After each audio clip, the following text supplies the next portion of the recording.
Disney, the king of reinvention, set its sights on a beloved classic. The live-action remake, starring rising star Rachel Zegler, promised a fresh take. Excitement filled the air. Fans eagerly awaited the release. Little did they know, a storm was brewing. Zeggler, with her powerhouse vocals and undeniable talent, seemed poised for superstardom. She had already captivated audiences yet a string of controversies began to cast a shadow on her fairy tale rise. Whispers turned into headlines. The dream project started to sour. Early interviews raised eyebrows. Zeggler questioned the original Snow White story. She called the prince weird. Some applauded her boldness, others saw disrespect for a cherished classic. The casting itself ignited debate. Zeggler, of Colombian and Polish heritage, faced backlash from those clinging to a white princess. Zeggler's responses were fierce. She refused to bleach her skin. She criticized those obsessed with bloodline purity. Her words resonated with some, alienated others. The stage was set for a tumultuous journey to the box office. March 25, 2025, a date etched in irony. Rachel Zegler, the star of Disney's big-budget remake, found herself in a near-empty movie theater. She wasn't there for a private screening, surrounded by publicists and handlers. No, she was there with friends, experiencing the desolation of a film ignored. Imagine the scene, a handful of teenagers scattered across a sea of unoccupied seats. The glow of the silver screen illuminates their faces, reflecting the hollowness of the moment. Zeggler, undoubtedly aware of the symbolism, tried to make the best of it. She documented the outing on social media, a brave face masking the sting of rejection. This wasn't how it was supposed to be. This wasn't the triumphant moment a young actress dreams of. The box office numbers, trickling in with the relentlessness of a dripping tap, painted a grim picture.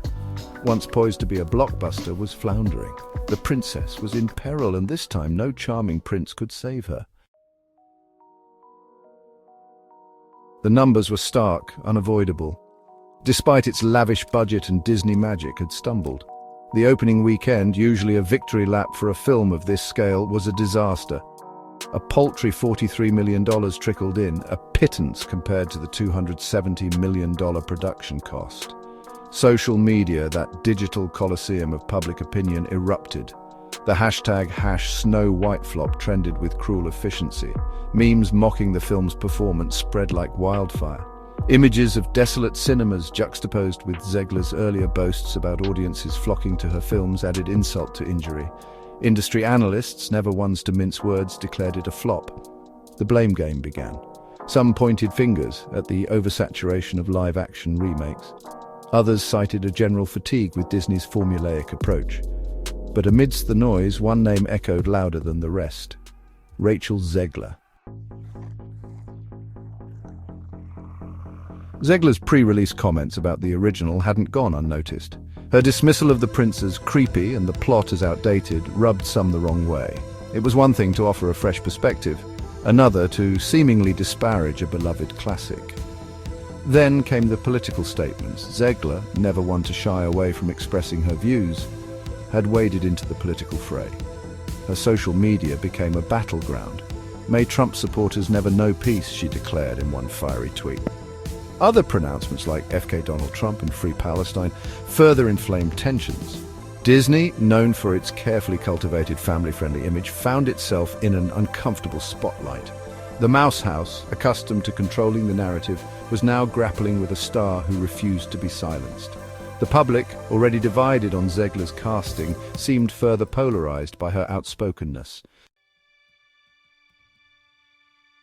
Zegler's political pronouncements weren't limited to 280 character bursts on Twitter. At the D23 Expo, a Disney fan event meant to be a celebration of all things magical, Zeggler made a political remark.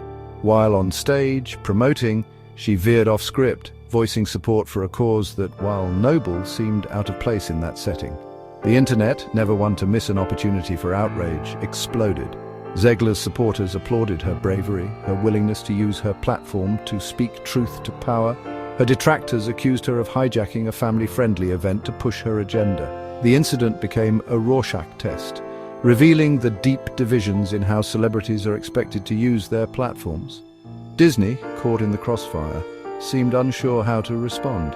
The studio had weathered PR storms before, but this felt different. Zegler's outspokenness wasn't a one-time gaffe, it was part of her persona, a non-negotiable aspect of her public image. Section 6. Behind the magic curtain, a storybook friendship gone sour? As if the pre-release controversies weren't enough, rumors of on-set tensions began to surface. Whispers of a rift between Zeggler and her co-star Gal Gadot, who played the evil queen, spread like wildfire. The alleged source of the friction? Politics. Zeggler, a vocal supporter of Palestine, and Gadot, an Israeli army veteran, reportedly clashed over their differing views on the Israeli-Palestinian conflict. The tension, according to sources, escalated to the point where Gadot required additional security due to threats. Zeggler's social media once again added fuel to the fire. A post referring to Gadot as a professional pageant queen was perceived by many as a thinly veiled jab. Whether the rumors were true or merely tabloid fodder, the damage was done. The perception of on-set drama, coupled with Zeggler's increasingly controversial public persona, further tarnished the film's image. Once a symbol of innocence and magic, had become synonymous with discord and controversy.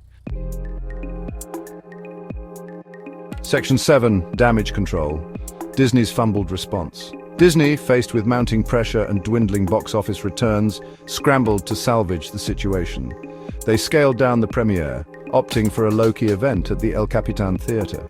The European launch, usually a lavish affair, was similarly subdued. The message was clear: lie low, weather the storm. Behind the scenes, the Mouse House was reportedly in turmoil. Executives, initially enamored by Zegler's talent, were now questioning her judgment. Rumors swirled of crisis meetings and frantic attempts to control the narrative. A social media consultant was reportedly hired to vet Zegler's posts, but the damage, it seemed, had already been done. The situation highlighted the challenges studios face in the age of social media. Gone are the days when actors could be molded into bland, apolitical figures. Today's stars are expected to be authentic, to use their voices, even if it means alienating a portion of the audience.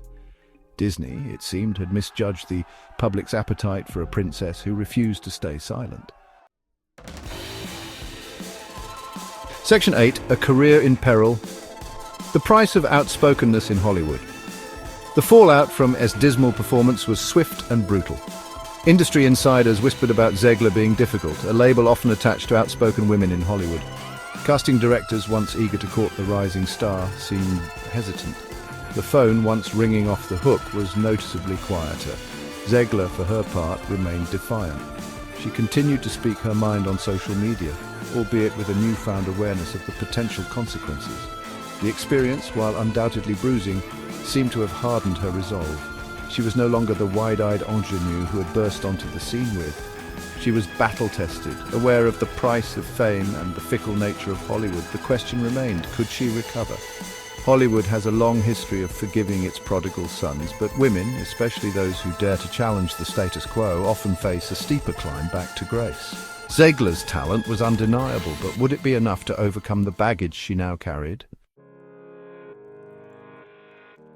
Section 9. Lessons from the Enchanted Forest. A cautionary tale for young stars. The saga serves as a cautionary tale for young stars navigating the treacherous waters of Hollywood. The entertainment industry, built on illusion and fantasy, has little tolerance for those who disrupt the carefully constructed facade. Zeggler's story highlights the double-edged sword of outspokenness. In an era where authenticity is prized, speaking your truth can be both a blessing and a curse. It can attract a loyal following who admire your candor, but it can also alienate those who disagree with your views or simply prefer their stars to be apolitical. The lesson: there is no easy answer, no one-size-fits-all approach. Each star must decide how much they are willing to risk, how much of themselves they are willing to share with the world. The path to stardom is rarely linear, and sometimes the greatest challenges can lead to the most profound transformations.